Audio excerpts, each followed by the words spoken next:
The Princess Elephant, a tale from West Africa.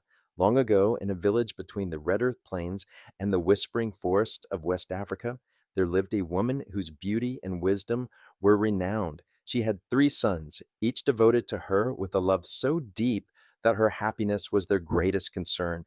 As time passed, her hair turned silver, her steps grew frail, and her voice softened like the rustle of leaves. The sons, seeing her decline, began to wonder how they might honor her when she departed from this world. The eldest son declared that when their mother passed, he would carve a sepulchre of stone so fine that generations would marvel at it. The second son promised to craft a coffin of rare woods, polished until it gleamed like the sun on water. But the youngest son, with eyes full of determination, said he would bring the tail of the Princess Elephant, the most sacred and elusive treasure, and place it beside her, so that even in death she would be honored beyond queens. The mother, hearing these vows, smiled faintly, and soon after she passed away, leaving her sons to fulfill their promises. The eldest son set about chiseling stone, his hands blistered but his heart steady, until he carved a sepulchre that rose like a mountain, adorned with patterns of stars and rivers. The second son labored over his coffin, selecting ebony and mahogany, shaping it with reverence, and both fulfilled their promises with skill and devotion. But the youngest son's vow was the hardest. No one knew where the Princess Elephant lived, only that she was guarded by spirits, and her tail was said to hold divine power. Yet he set out, walking for weeks across savannas, through forests, and over rivers. Hunger gnawed at him, but his resolve never wavered. At last he reached a small village where an old woman greeted him.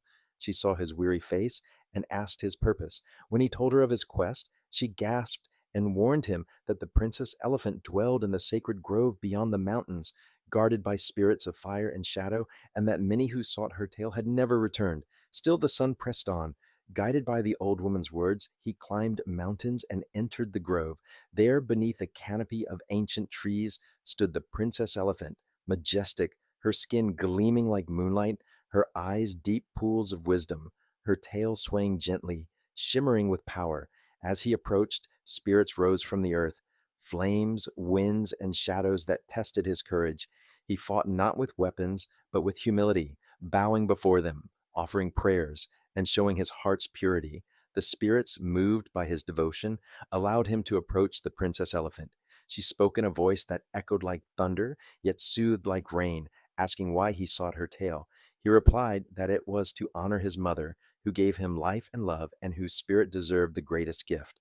The Princess Elephant, touched by his sincerity, allowed him to take a single hair from her tail, telling him that it held the essence of devotion and must be guarded well. The son returned home, weary but triumphant, and placed the sacred hair in his mother's coffin. As it touched her, a gentle wind swept through the village, and her spirit rose, radiant, smiling upon her sons.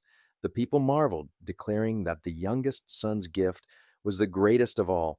But the spirits had one final decree. For daring to take from the Princess Elephant, the youngest son was transformed into a hawk. His wings spread wide, and he soared into the sky. From then on, he watched over his family from above, a guardian spirit bound to the winds. The tale of the Princess Elephant became a story told across generations.